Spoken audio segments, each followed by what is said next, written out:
Bem-vindas e bem-vindos ao Naive Investor. Meu nome é Gustavo Sayani, hoje é dia 20 de junho de 2024 e este é nosso episódio número 1107.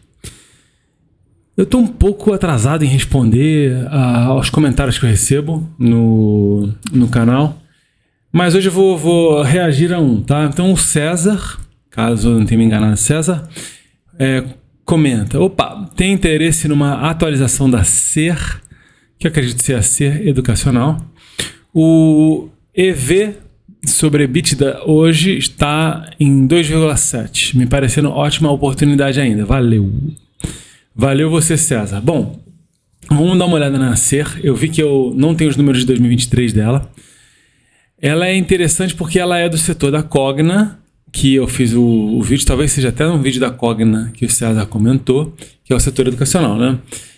E eu já comentei que eu acho que eu fiz uma escolha subótima, né? Se fosse assim, para investir no setor educacional,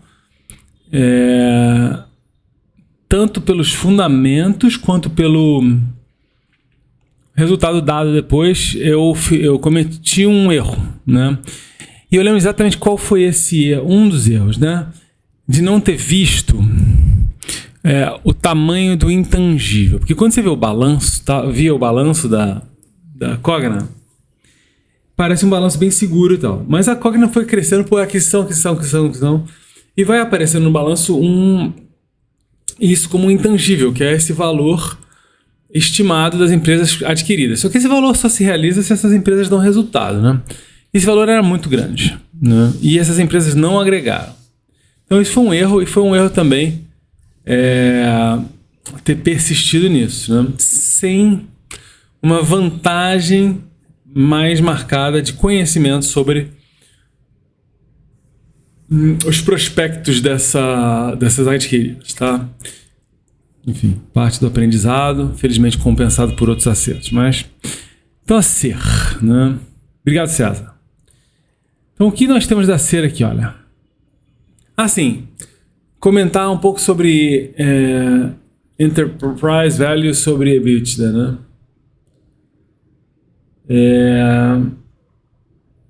Primeiro EBITDA, né? Earnings before income tax,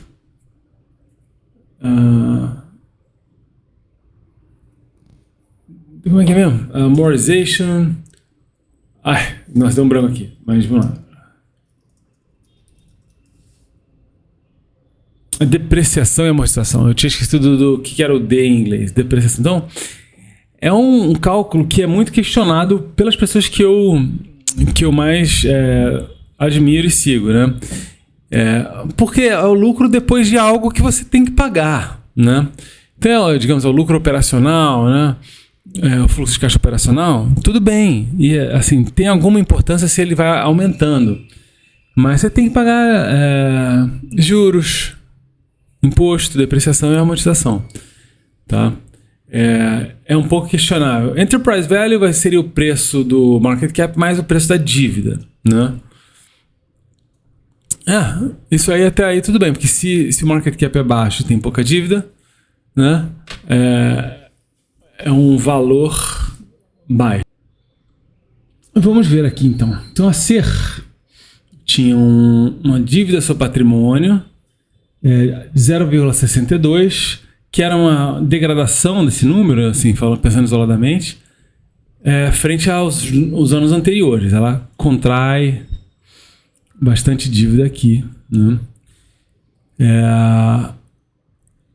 Paralelamente, a dívida sobre patrimônio também aumenta mais do que dobra, né? E ultrapassa aquele limite do espectro que eu desejo, normalmente, que é de 0 a 0,5, vai para 0,62.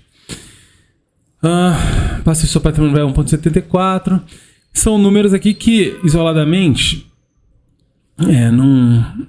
não ligam nenhum alerta, mas a gente acaba vendo empresas, em um punhado ou mais de empresas na Bolsa Brasileira, que tem números bem melhores. Mais do que um punhado, tá? Liquidez corrente, abaixo de 1,5, também não é muito bom. Foi uma empresa que tomou ali um prejuízo muito marcado em 2022. Fluxo de caixa livre negativo em 2022 e 2021. E aí a gente observa que o fluxo de caixa livre da Ser Educacional foi negativo nessa média dos 10 anos anteriores, né?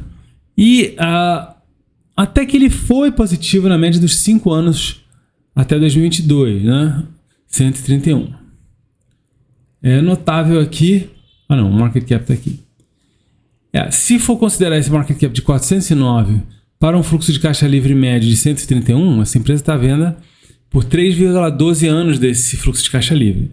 De fato, é um número muito barato. E aí que eu falo, né? Porque eu cometi um erro, né, de não escolher. Assim, se eu tivesse que escolher uma empresa do setor educacional, a Ser teria sido, pelos fundamentos, uma escolha melhor. Agora, você vai olhar aqui, quando eu comprei a Cogna, foi 2022 ali, né? Então, se tivesse sido a Ser Educacional, a gente teria perdido metade aqui também do nosso não perdido, né? Mas estaria depreciado agora em metade aqui. Então não teria dado um bom resultado também não, tá? Como um comentário, a Cogna representou um percentual pequeno. Foi um momento em que eu dei uma pulverizada sem precedentes na carteira da empresa, na carteira da Poema, certo? Da parceria. E uma carteira que vinha tendo 5 empresas, 4, 6, e aí passou a ter 12, né? E aí a Cogna era um percentual pequeno, então não contribuiu muito para atrapalhar. Enfim, Ser Educacional, RI.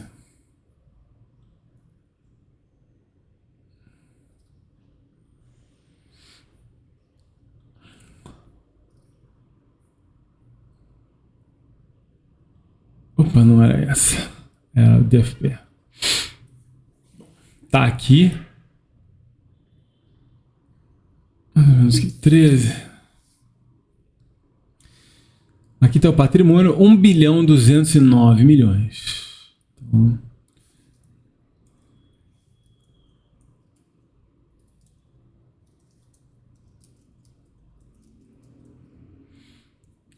ele até sobe ano a ano, porque o ano anterior teve uma inflação negativa, acho que pelo IGPM, se não me lembro errado. Mas notem que a receita, o patrimônio dela, perdão, já foi mais do que o dobro do patrimônio atual, tá? De fato, depois que foram retirados incentivos estatais para educação dessa natureza, FIEP, como é que chama? Esqueci agora. Eu tô cheio de branco hoje. Essas empresas perderam muito do seu preço, da sua cotação. E dos seus resultados também, né? Óbvio. Passivo, circulante, 656. Não circulante, 1.623. Então, total, 2.279. O passivo vai crescendo, tá? Olha, talvez ele não esteja menor em termos reais do que em 2020, mas enfim. Dívidas, curto prazo, 241, longo prazo, 613. Então, total, 854. Essas relações dívida e passivo sobre patrimônio se deterioram mais um pouquinho. 0,71 dívida sobre patrimônio, 1,89 passivo sobre patrimônio. Liquidez corrente. Ativo circulante, 875, dividido pelo passivo circulante, 656. Então ela tem 1,33 reais para cada real que ela estima que vai gastar no ano de 2024. Receita 2023, 1.871. Então até sobe em relação ao anterior. E de fato é o melhor número desde 2019, ou seja, desde a pandemia ali. Observemos que ela vai se aproximando muito lentamente agora dos números pré-pandemia, né? Lucro. Prejuízo. Menos 28.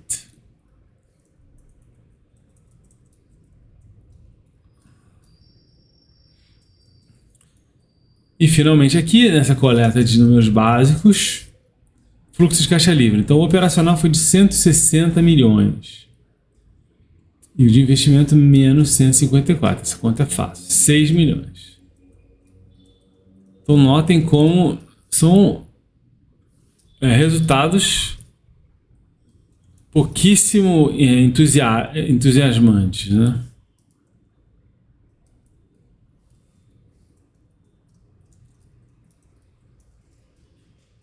Fluxo de caixa livre negativo ainda, na média dos 10 anos completos mais recentes. E por aí vai. Mesmo pegando agora a média atualizada dos 5 anos mais recentes, fluxo de caixa livre, aí cai bastante, né? Vamos ver o preço da Ser. Então, Ser, Educacional, Market Cap, Yahoo Finance. Está dizendo aqui 652. Então, é interessante notar que comparado com a última vez ali que eu anotei o Market Cap, o preço, ela sobe aí 50%, né? E os múltiplos estão aqui. 3,29, preço sobre lucro médio dos últimos 10 anos, ajustado pela inflação. E menos 242, a mesma coisa, só que em vez de pegar o lucro, pega o fluxo de caixa livre. Essa própria discrepância entre um e o outro eu tendo a não gostar, tá? Porque como assim, né? Se a receita estivesse crescendo, alguma coisa assim, vai lá. Tem muito detalhe de crédito, né? De estimativa, de contabilidade de matrículas com a perspectiva de receber parcelado, né? Mensalidades durante 4, 5, 6 anos. Que eu não compreendo, né, a consequência contábil disso não, tá? A verdade é essa. Bom, temos isso aqui, né? Qual é a conclusão, né? Agora vamos falar, bom, continuamos pensando na Ser como uma possibilidade de investimento e estudando mais, ou passamos a olhar a próxima? Eu diria que a próxima, tá? Primeiro, tem uma dívida de 850 milhões, uma capacidade demonstrada aqui de lucrar, na melhor das hipóteses, 200 milhões. Mal bem, são 4 anos e alguns meses para pagar essa dívida. Já é um tempo considerável. Se fosse considerar o fluxo de caixa livre, jamais pagaria essa dívida. Mas esse fluxo de caixa livre aqui não tem a cara nada boa. Comparado ao próprio patrimônio, já sai do nosso espectro, então, enfim, não ajuda.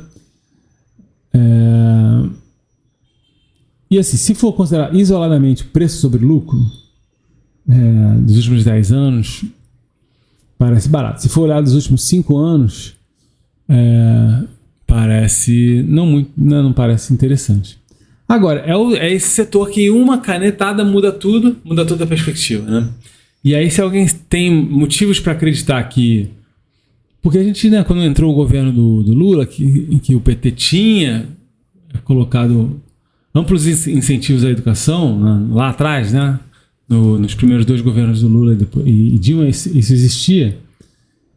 E aí tinha esse incentivo. Foi isso que até criou até uma bolha, né, no setor educacional. Havia expectativa que isso acontecesse de novo aqui. De certa forma, a Cogna para mim, crendo que poderia ser o caso. E não vem sendo o caso, né? Acho que esse governo... Eu não estou assim, acompanhando muito o governo, mas esse governo não tem sido tão desenvolvimentista nesse sentido aí, de tantos incentivos fiscais, né? Para esse tipo de coisa. Tem N outros, né, para setores de interesse e tal. Enfim, muito, muito complicado, eu realmente não tenho conhecimento de causa para comentar. O fato é que pode acontecer, uma canetada pode mudar tudo, aí alguém fala, caraca, eu vi aquele vídeo e tal, e falou que não, e de repente a empresa quadruplicou, quintuplicou, sextuplicou de cotação. Pode ter sido isso, né? Num ponto futuro alguém vai lá e fala, olha, as pessoas podem gastar X reais do governo na cesta educacional. É uma possibilidade muito concreta, mas que não se concretizou até agora. É isso. Obrigado. No próximo eu vejo outras empresas. Tchau, tchau.